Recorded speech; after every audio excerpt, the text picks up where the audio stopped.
വയനാട്ടിലേക്ക് സഞ്ചാരികൾ വരുന്നത് തേൻനെല്ലിക്കയും കാടമുട്ടയും കഴിക്കാനല്ല, വയനാടിന്റെ ദൃശ്യ സൗന്ദര്യം ആസ്വദിക്കുന്നതിന് വേണ്ടിയാണ്.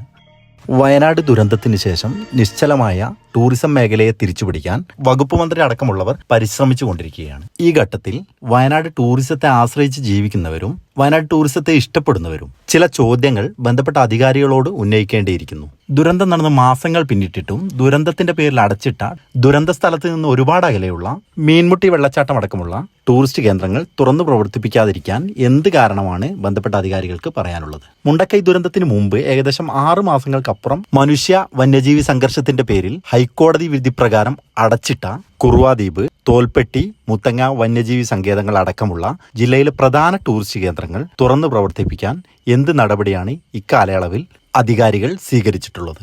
മേൽക്കോടതിയെ സമീപിച്ച് അനുകൂലമായ ഉത്തരവ് നേടിയെടുക്കാൻ ഇനിയെങ്കിലും പരിശ്രമിക്കുക. വയനാട് ടൂറിസത്തിന്റെ അതിജീവനത്തിനായി